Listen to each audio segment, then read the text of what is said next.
In the modern world, the desexualized man is harder to control. This is not because he has lost his desire, but because he has mastered it. He has taken the raw, untamed energy of his instincts and transmuted it into a force of purpose and clarity. He is not swayed by the fleeting pleasures that society dangles before him, nor is he enslaved by the endless pursuit of gratification. Instead, he channels his energy into building, creating, and leading. Such a man is a threat to the systems that rely on distraction and dependency. He cannot be easily manipulated by advertising that preys on insecurities or by narratives that exploit emotional vulnerabilities. His self-control is a form of rebellion, a quiet yet powerful resistance against a culture that seeks to keep him in a state of perpetual want. The desexualized man is not devoid of passion. Rather, his passion is directed and purposeful. He understands that true freedom comes not from indulging every impulse, but from mastering them. In doing so, he becomes a beacon of strength and stability in a world that often feels chaotic and uncertain. In embracing this path, the modern man reclaims his agency and redefines what it means to live with integrity and purpose. He becomes not only harder to control, but also a source of inspiration for others seeking to break free from the chains of societal expectations and rediscover their true selves. He is no longer ruled by the whims of lust, nor by the gaze of a society that profits off his arousal. For the desexualized man, his vision is no longer clouded by the sirens of flesh and fantasy. He has remembered something primal, something ancient that existed before the algorithm, before the billboard, before the endless scroll of thighs and temptation. He has remembered himself. And when a man remembers himself truly, he becomes dangerous. Not to others in violence, but to the illusions that once held him captive, to the systems built on his weakness. He becomes immune to the seductive voice of manipulation, because now he sees. He sees how his desires were never truly his own. They were programmed, implanted, cultivated like crops in the field of his psyche, watered by ads, fertilized by shame, harvested by industries that sell him back a broken image of manhood at a premium. He sees how entire economies thrive on his emptiness.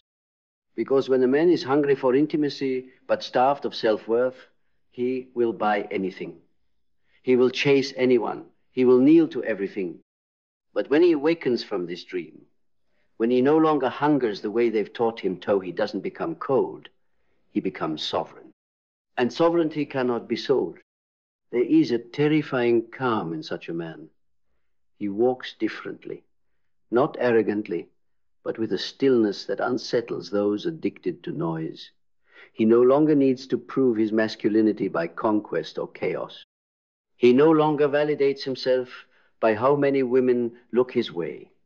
His masculinity is no longer fragilatis forged, tempered in the fires of his own struggle, made sharp through his solitude. The desexualized man does not deny the feminine. He simply refuses to be enslaved by it. He recognizes her beauty, her power, her chaos, but he bows to no goddess made in the image of consumerism. He does not kneel before the altar of attention. He does not offer up his purpose as a sacrifice to fleeting pleasures. He loves, yes.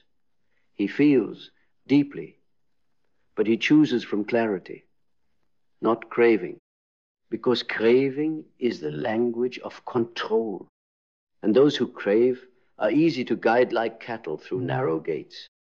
But the man who no longer craves, he builds his own gates, he writes his own laws, and those who rule by impulse fear nothing more than a man who no longer seeks their approval. Because he cannot be bribed with beauty. He cannot be coerced with shame. He cannot be distracted by the flashing lights of pleasure sold as freedom. He sees the difference between freedom and sedation. Freedom is hard. It demands sacrifice. It calls for inner war.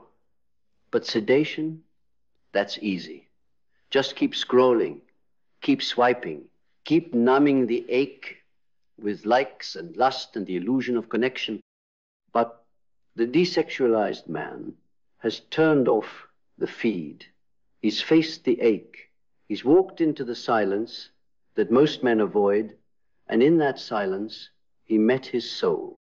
And once a man meets, his soul truly meets eyes, never chases shadows again. He doesn't chase women, he doesn't chase trends, he doesn't chase validation. He moves toward destiny. He walks with the ghosts of philosophers, warriors, mystics.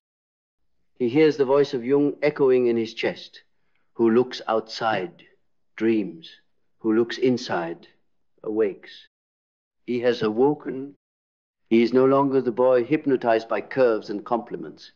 He is the man forged in restraint, the man who took his sexual energy not to suppress it, but to elevate it. He redirected it into his mission, his mind, his art, his spirit.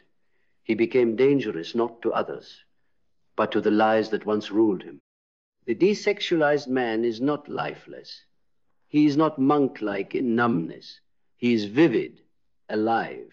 But every desire within him now bows before his will, because he has made a choice to be a king of his own kingdom, not a pawn in theirs. And so, the question remains, what do you serve? Desire or destiny? Because every man serves something. Every man is owned by something. The tragedy is not in being owned, it is in never knowing who holds the chains. But the desexualized man has traced the chain to its root, and he broke it quietly, without applause, without announcement, just the sound of steel snapping in the privacy of his own mind. And that, my friend, is where real power begins. Real power begins not with domination over others, but with domination over the self. And this is where the world begins to tremble. Because when a man reclaims the fortress of his mind, the empire of his soul, the economy of pleasure that once governed him starts to crumble, he becomes unpredictable. And in a world that feeds on your predictability, on your weakness, on your guaranteed reactions, nothing is more terrifying than a man who no longer flinches. They can parade half-naked idols in front of him, and he will not kneel. They can sell him shame dressed as empowerment, and he will not buy. They can strip him of titles, applause, approval, and still he will stand. For he has built a sanctuary within, a place no algorithm can touch, no marketing campaign can reach. He has faced the dragon of lust, not to cage it, but to ride it, to harness its fire, not for destruction, but for creation. He understands now that the energy which once drove him to compulsive craving is the very energy that can sculpt legacies, launch revolutions, write scripture. Sexual energy is divine, but divinity without discipline is just destruction in disguise. And the desexualized man, he has learned discipline, not from fear, but from reverence. Reverence for his potential, reverence for the temple of his own body, reverence for the sacredness of connection. He does not touch out of need, he touches out of overflow. He does not pursue out of hunger, he pursues from wholeness. Because the desexualized man does not need women to feel like a man. That is the lie they sold him. That manhood is earned through conquest, through possession, through the number of hearts you break or beds you enter. But he knows now none of that makes a man. A man is not built in bedrooms. He's built in solitude, in silence, in the fire of self-mastery, where no one watches, where no one claps. And it is therein that sacred stillness that he finds his power. Not the power to take, but the power to choose. And choosing is the real rebellion. In a world designed to make you react, to make you consume, to make you chase, choosing is an act of war. Choosing clarity over chaos, purpose over pleasure, mission over moment. And so he becomes free, not because he denies the flesh, but because the flesh no longer rules him. He walks through the same world, sees the same temptations, but feels no pull. Not because he is numb, but because he is full. Full of something greater, something eternal. The hunger that once gnawed at his soul has been replaced with something far more dangerous to the system. Satisfaction. A man who is satisfied cannot be sold. A man who is full cannot be controlled. A man who has tasted the richness of discipline, the ecstasy of focus, the fire of mission, does not return to the junk food of shallow gratification. And here lies the greatest threat to the modern empire. A man whose desires no longer control him. He doesn't riot, he doesn't scream, he simply refuses to play. He exits the game, and when enough men do this, when enough men unplug their energy from the matrix of lust, of illusion, of manipulation, the entire architecture of control begins to collapse. Because every empire of control needs fuel, and for centuries, the fuel has been men's unmet desires, their shame, their uninitiated hunger, their endless pursuit of what will never satisfy. But when that fuel runs dry, when men stop being slaves to what titillates and start becoming priests of what transforms, there is nothing left for the machine to feed on. It starves. And that is why they fear him, the desexualized man, because he cannot be bought, because he cannot be seduced, because he does not need what they are selling. He has become sovereign. He has remembered that the kingdom of heaven is not found in pixels or promises, but within.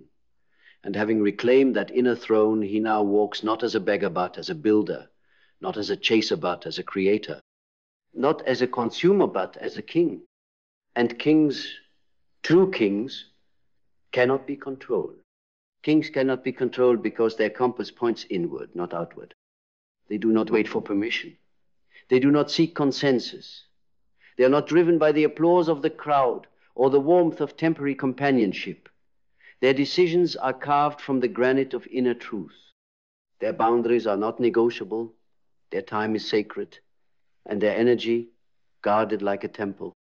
Because energy is the new currency, and a desexualized man has stopped leaking it. Most men spend their days hemorrhaging their life force, not just in lust, but in distraction, in argument, in fantasy, in validation seeking. They are drained before they ever begin, tired before the battle starts, and they wonder why they feel numb. They wonder why purpose feels distant. They wonder why joy never lands fully. But the desexualized man has sealed the holes. He no longer bleeds energy for things that do not return it. He does not fight battles that don't matter. He does not explain himself to those who have already decided who he is. He does not try to convert the blind. He simply walks calm, clear, contained. This is not arrogance. It is sacred indifference. Because he has learned the cost of scattering himself, of chasing pleasure like a beggar, of handing out pieces of his soul to every smile, every curve, every compliment. And in that cost, he found a truth, that the world doesn't honor the man who gives everything. It devours him, it uses him, it discards him. But the man who withholds, the man who reserves his power, not out of fear, but out of discipline, the world bends around him. Not because he demands it, but because energy obeys structure.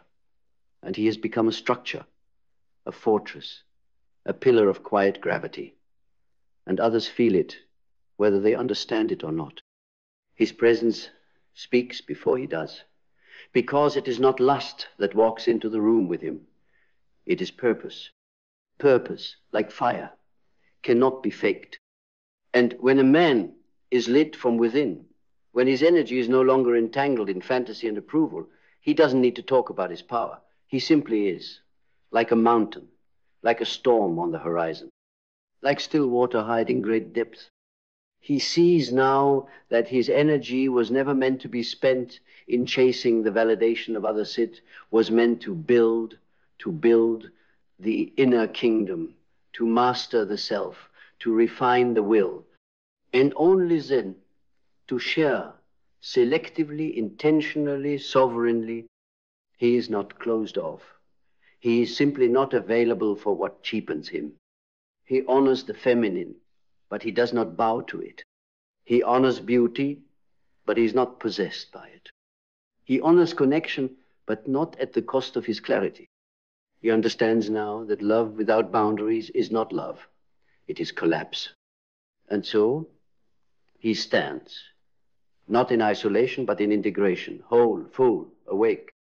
This is the man they do not want you to become. The man who no longer flinches. The man who doesn't need porn to feel alive. The man who doesn't need attention to feel seen. The man who does not abandon himself to be chosen, because he has already chosen himself. And that decision, once made, cannot be undone. It changes the very fabric of his being. It realigns his compass. It alters his chemistry. He starts to vibrate differently. He walks differently. He speaks less but says more. He listens more but hears deeper. He becomes the rarest thing in a world drowning in desperation. A man who is enough, not because the world told him so, but because he remembered it. He remembered that power isn't in possession. It's in presence. It's in purity. It's in the ability to say no. No to what drains. No to what distracts. No to what dilutes. And in every no he speaks to the world, a deeper yes echoes within him. Yes to clarity. Yes to vision. Yes to legacy. Yes to the man he was always meant to be, before the noise, before the programming, before the seduction of the synthetic. And now, with his energy reclaimed, his instincts mastered, his clarity restored, he is ready. Not to conquer others, but to command himself. Because in the end, the greatest enemy was never out there. It was always the part of him that believed he was not enough without her, without it, without them. But that belief is dead. And in its place, a king is born. A king is born not in the blaze of ceremony, but in the quiet crucible of decision. He is born the moment he chooses self-command over self-comfort. The moment he rejects the world's definition of manhood and returns to the deeper, older path walked by warriors of the spirit, prophets of truth, and rebels of the soul. He becomes not an icon of desire, but a guardian of direction. Because now he understands what they tried to hide, that the most dangerous man is not the one who has everything, but the one who needs nothing, the one who can walk away from pleasure, the one who can sit in silence and still feel full, the one who has tamed the beast within and now rides it like a stallion toward purpose. This man cannot be lured, he cannot be rattled, he cannot be bought. His value does not fluctuate with attention. His worth is not measured by conquest. His identity is not tied to how many eyes follow him, but to how many demons he has faced in solitude. Because the desexualized man has done what most refuse to do. He has turned inward. He has stared into the abyss of his cravings, and he did not blink. He has faced the loneliness that drives most men into the arms of anything that moves, and instead of fleeing, he made it a companion. He learned to sit with his own hunger, not to feed it, but to understand it. And in understanding it, he was freed. Freed from the lie that he is only as valuable as his virility. Freed from the myth that satisfaction comes from the outside. Freed from the story that he must chase in order to matter. No. Now, he no longer chases, he builds, he blesses, he burns. Because the fire that once consumed him with lust now fuels him with vision. He sees through the matrix now. He sees how the feminine has been weaponized against the masculine, not by women, but by culture. How images, ideals, and idols have been crafted not to celebrate beauty, but to ensnare men, to keep them hooked, hungry, hollow. Because a man constantly in pursuit of the next high, whether through sex, screens, or statuses, a man who never stops long enough to ask, why? Why am I running? Why do I feel empty? Why do I hand over my attention so freely? But the desexualized man, he has asked, and in asking, he shattered the illusion. He saw that what he was chasing was never the body, it was the belonging, never the lust, it was the love, never the woman, it was the self he thought he had to find in her eyes. But she cannot give him what he has not given himself. And so he returned to the core, to the root, to the man before the wound. And he made peace there. He forgave himself for the years wasted in addiction, in distraction, in trying to fill a void with bodies and dopamine and synthetic victories. He did not curse the past, but he did not carry it forward. He laid it down like old armor, heavy, rusted, useless now, because he no longer needs armor. He has become the weapon. His mind is sharp. His focus is fierce. His presence is felt. And when he speaks, it is not to impress, it is to express truth unapologetically, without decoration, without dilution, because he knows the cost of silence, the price of pretending, the spiritual death of the agreeable man. He is not agreeable. He is aligned, and alignment breeds confidence that cannot be mimicked. It is not loud. It is not flashy. It is the quiet, unshakable knowing that he is enough, with or without applause. He no longer needs to be chosen because he chose himself. And from that choice, a new world opens. Not a world free from desire, but a world ruled by higher desires. The desire to create, not consume. The desire to lead, not follow. The desire to embody purpose so deeply that pleasure becomes a consequence, a pursuit. And when a man lives this way, something remarkable happens. Women no longer distract him, they are drawn to him. Not the ones who seek to drain, but the ones who seek to rise, because energy recognizes energy, power calls to power. And only when a man has claimed his own throne can he ever meet a queen on hers. Until then, all love is slavery. All pleasure is addiction. All desire is debt. But now he owes nothing, because he has paid the price in loneliness, in fire, in walking the path few dare to tread. And for that, he is free. Freedom is not the absence of desire. It is the mastery of it. And now, here you stand at the edge of that mastery, at the precipice of a different life. One where you are no longer pulled by the strings of hidden hands, no longer dancing to the rhythm of artificial cravings, no longer handing your power over to the next image, the next body, the next distraction in disguise. You are done playing the role of the unconscious man, the puppet, the addict, the beggar in the golden cage. You are ready to remember what they tried to make you forget, that you are not a consumer of this world. You are its architect. But only if you stop leaking the blueprint. Only if you stop trading your throne for temporary warmth. Only if you stop giving away the kingdom of your focus to every whisper that flatters your ego but poisons your spirit. You were not made to kneel to lust. You were not born to be ruled by your instincts. You were born to rise above them, to take the sacred flame of your desire and wield it like a sword not against others, but against everything inside you that still chooses comfort over conquest. You are not the child of your cravings. You are the father of your future. And now is the time to step into that fatherhood, to lead your own soul, to train your own hunger, to silence the noise and listen to the voice beneath it all. The voice that has always whispered, you are more than this. You are not what they made of you. You are not your past. You are not your mistakes. You are not your shame. You are not the number of lovers or the number of likes or the number of days you've wasted chasing a pleasure that never fulfilled you. You are what you decide right now.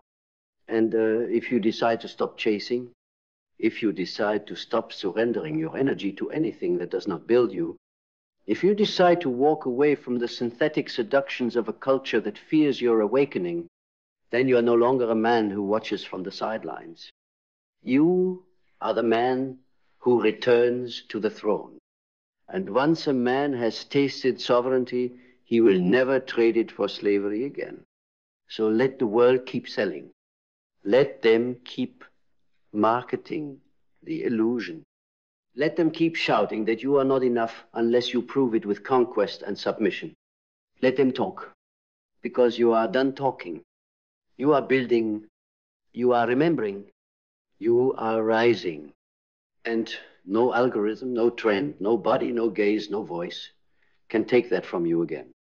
Because now, you see, and once a man sees, he cannot unsee. And that sight, that sacred, sovereign sight, that is the birth of the unstoppable man, the desexualized man, the man they cannot control, the man who rules not others, but himself. They will call you toxic for even noticing it. They will shame you for naming it. They will guilt you into silence, not because they are right, but because they are afraid. Afraid of what you would become if you remembered what you are. Because a man who remembers is a man who no longer obeys. This quiet erasure of the masculine spirit, it did not happen by accident. It was not the product of progress. It was the engineering of obedience. A system so delicate and precise, it turns warriors into dependents, leaders into pleasers, protectors into performers. You feel it, don't you? The slow bleed of your soul. In every moment you hold back what you know to be true. There is no tragedy greater than a man who has forgotten the sound of his own voice. And this world has become a graveyard of forgotten voices. But here's the truth. The feminization of men is not a coincidence. It is a strategy, not by one man or one institution, but by the silent machinery of comfort, of conformity, of control, by the algorithm of convenience that rewards passivity and punishes conviction, by the culture that mocks fatherhood, ridicules strength, and rebrands discipline as aggression. The modern man is not weak because he was born that way. He's weak because he was trained to be. He's not lost because the path vanished. He's lost because they taught him to stop looking, to numb himself with pleasure, to outsource his masculinity to brands, screens, and substances, and most of all, to sever his own inner authority. Because a man who no longer trusts his instincts is a man you can tame. You see, Carl Jung warned us. He said, no tree can grow to heaven unless its roots reach down to hell.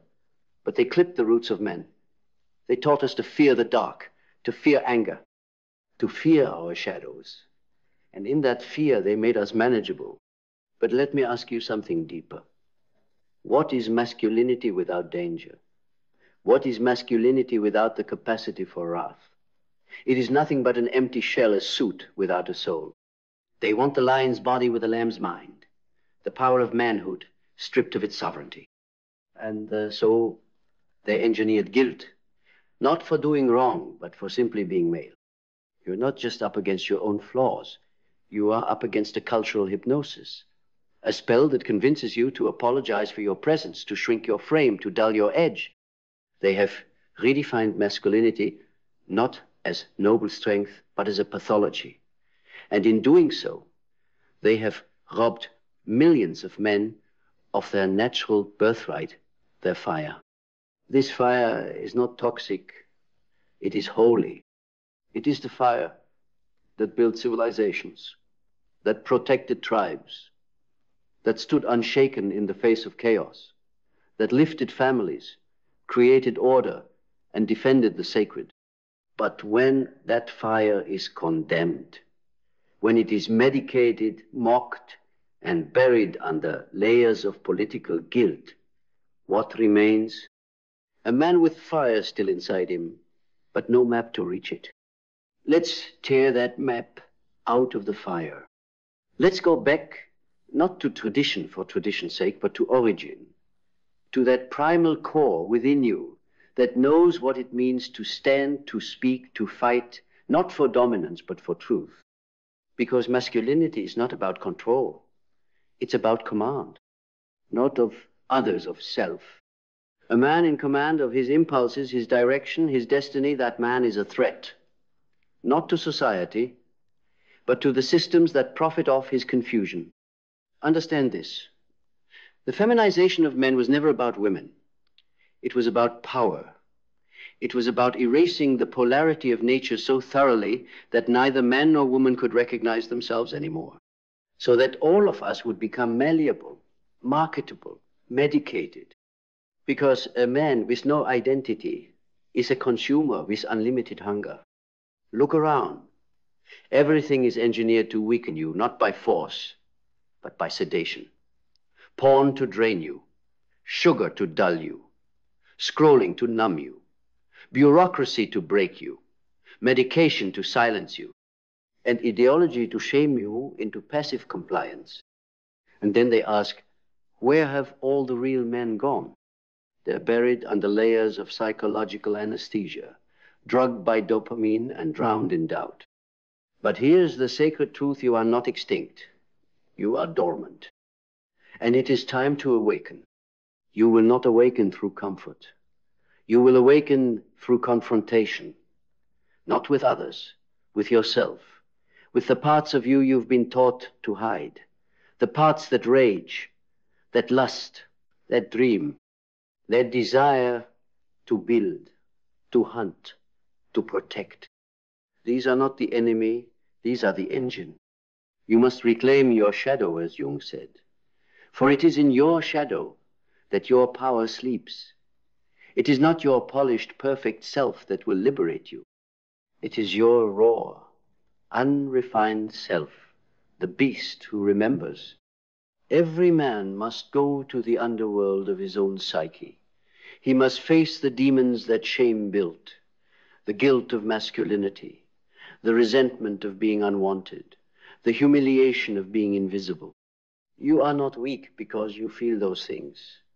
You are weak only if you let them define you. Strength is not the absence of emotion. It is the command of it. But command does not come from theory. It comes from fire, from walking through the pain without collapsing into it, from facing your emptiness without trying to sedate it, from standing naked before your own chaos and refusing to look away. They cannot control a man who knows himself. They cannot market to a man who knows what he wants. They cannot manipulate a man who is willing to be hated for standing tall. You want to be free? Then become dangerous again. Not violent, not reckless, dangerous, meaning untamed in spirit, rooted in truth, immovable by shame, unapologetic in your presence. Because the world does not need more agreeable men. It needs more integrated men, men who have walked through their own darkness and emerged with gold. This is the alchemy of masculinity. This is the rebirth of manhood, and it does not begin in politics or policy. It begins in the mirror. It begins when you stop asking for permission to be what you are. It begins when you stop trying to be liked and start being real. It begins when you remember that the fire in your soul is not your enemy. It is your weapon. And yet, how many of us were taught to be afraid of that weapon? Not just by words, but by the silent architecture of our upbringing. Sit still. Be nice. Don't interrupt. Don't be too loud. Don't take up too much space. Don't be too intense. Don't be too much. These were not just lessons in politeness, they were rehearsals for emasculation. You were trained to neuter your presence before you ever learned to harness it. Because the world doesn't fear the good man. It fears the whole man. The man who has made peace with his darkness. The man who doesn't need to explode because he already owns the chaos within. The man who is terrifying not because he is cruel, but because he is utterly composed. This is the type of man who cannot be controlled through guilt, who cannot be bribed with validation, who cannot be baited with attention, because his compass is internal, because his kingdom is not external achievement, but internal alignment. Do you know how powerful a man becomes when he is no longer at war with himself? When he stops apologizing for his nature? When he stops seeking affirmation from those who benefit from his silence? He becomes ungovernable, not by laws, but by lies. They try to redefine strength as sensitivity. And while sensitivity has its place, let us not confuse the medicine with the foundation. The world was not built by soft hands. The world was not defended by agreeable voices. It was forged in fire, in discipline, in pain, in persistence, in the sacred violence of transformation. This is what they will never teach you, that masculinity is not toxic, but radioactive. It can destroy or it can illuminate. It depends on whether the man is aware of it or possessed by it. And that awareness, that is the real battleground. The feminization of men didn't just aim to remove aggression. It aimed to remove awareness of aggression, to convince you that if you feel rage, something is wrong with you, that if you feel power, you're a threat, that if you want to dominate your circumstances, you're a danger. So you numb it, you deny it, you suppress it. And what happens to suppressed fire? It doesn't disappear. It festers, it turns inward, it corrodes, and eventually it either leaks out as passive weakness or explodes as unintegrated chaos. That is not peace. That is a spiritual infection. The man who pretends to be harmless is not virtuous. He is a liar. And the liar is always a slave to something or someone. Jung said the most terrifying thing is to accept oneself completely. Why? Because when you accept yourself completely, you become sovereign. You no longer need approval. You no longer need the permission of the tribe. And the man who doesn't need the tribe cannot be manipulated by it. That man becomes something ancient, something sacred, something unspoken. He becomes a threat to the artificial. And so, of course, society will do everything it can to keep that man asleep. Not through violence, but through comfort, through pleasure loops, through curated outrage, through digital identity, through the illusion of abundance without effort, through the illusion of connection without intimacy, through the illusion of meaning without mission. They give you substitutes for everything that once forged your soul. Substitutes for brotherhood. Substitutes for initiation. Substitutes for risk, for challenge, for conquest. But a substitute will never satisfy you. It will only pacify you. And pacified men are predictable men. You are not here to be predictable. You are here to be precise, to aim your life like a weapon not of destruction, but of clarity. Clarity is the true rebellion in a world addicted to noise. Clarity is what makes a man magnetic, not just to women, not just to wealth, but to destiny itself. But clarity only comes to the man who is willing to die. Die to his illusions. Die to the persona he created for survival. Die to the comfort that kept him tame. Because in that death, something ancient awakens. Not a boy pretending to be a man, but a man who has suffered, who has burned, who has faced the void and forged meaning anyway. And that man, he doesn't need to shout. His presence speaks louder than 1,000 opinions. This is the war behind the war. Not between men and women, not between left and right, not between rich and poor, but between the artificial man and the real one, between the boy who still needs to be mothered and the man who has fathered himself. So the next time you feel that fire rising, that primal tension inside you, don't run from it. Ask it, what do you want me to see? What have I buried? What truth am I not speaking? What part of me did I exile because the world was afraid of it? you'll find that under your anger there is clarity. Under your lust, there is vitality. Under your ambition, there is calling. Under your fear, there is power. Every shadow is a mirror. Every demon, a doorway. But only if you stop trying to be good and start becoming whole. Only then will you see the feminization of men was never just about softness. It was about soul erasure. And your rebellion is not to react with hatred. Your rebellion is to remember, to rebuild the architecture of manhood, not in the image of the system, but in the image of truth. The truth that a real man is not defined by who he pleases. He is defined by what he protects, by what he builds, by what he refuses to betray, even when it costs him everything. And that is the man they hoped you'd never become, because that man, the one they feared you'd become, does not look to be led. He does not seek to be tamed. He does not require applause, nor does he bend for approval. He lives by law, but it is not written by governments. It is etched in his blood. It is ancient, older than institutions, deeper than ideologies, and it cannot be legislated because it was not given to him by men. It came from something eternal. The divine masculine is not an invention. It is not a trend. It is not fragile. It is the original axis of creation.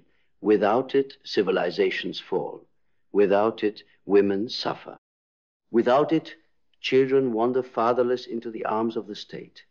And that is exactly why it has been targeted. Because when men forget who they are, power gets consolidated elsewhere. The loss of masculinity is not a social shift. It is a spiritual crisis.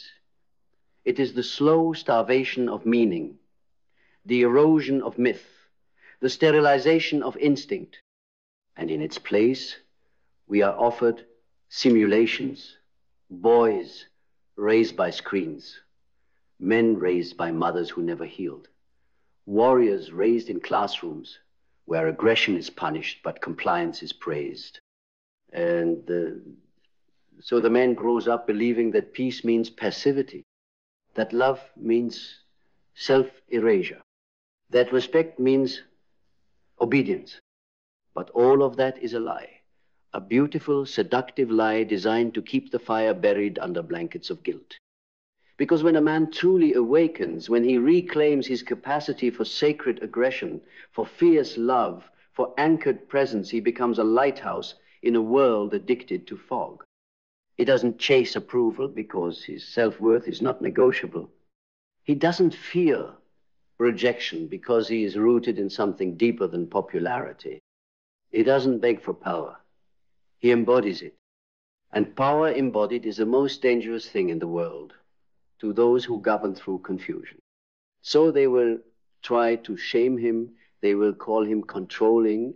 They will label him outdated. They will try to reduce him to a caricature, a brute, a caveman, a patriarch. Why? Because they cannot refute his essence. So they ridicule his expression. But let me remind you, ridicule is the tax you pay for authenticity. And the authentic man knows that his purpose is not comfort. It is confrontation, not with others, but with the falsehoods within himself, with the stories he inherited, with the masks he wears, with the wounds he still guards like sacred relics. Because every man carries a wound, somewhere deep beneath the armor, the wound of the absent father, the wound of uninitiated boyhood, the wound of betrayal, the wound of abandonment, the wound of shame. But the wound is not the enemy. It is the passage. The modern world tells men to hide their wounds, or worse, to wallow in them, to use them as identity, as excuses, as shields. But your wound is not your definition. It is your invitation. To heal is not to forget the wound. It is to look it in the eye, name it without flinching, and walk through it until it no longer controls you. That is where strength is born.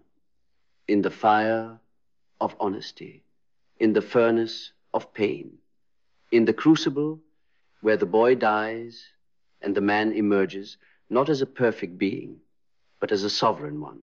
You see, sovereignty is not arrogance. It is alignment. It is the clarity that comes when you know exactly who you are and who you are not. It is the courage to say no when the world begs for your yes. It is the calm within the storm, because you have faced storms within far greater than anything outside. And that's what they can never take from you, the self you built in solitude. Because solitude, real solitude, is not isolation. It is initiation. It is where you remember your name, not the one given to you by the world, but the one written into your bones. And once you remember that name, nothing external holds the same power over you. Not money, not fame, not validation, not rejection. Because when a man has met himself fully, he no longer fears the opinions of men who haven't. This is the threat of the awakened masculine. He is not violent. He is vigilant. He is not desperate. He is discerning. He does not react. He responds. He does not compete with boys. He mentors them or leaves them behind. And most of all, he does not need to be right. He needs to be real. That's why this movement is not about rage. It is about resurrection. The resurrection of the Father, of the builder, of the king, of the prophet, of the warrior. Not as stereotypes, but as archetypes. Eternal roles written into the architecture of reality itself.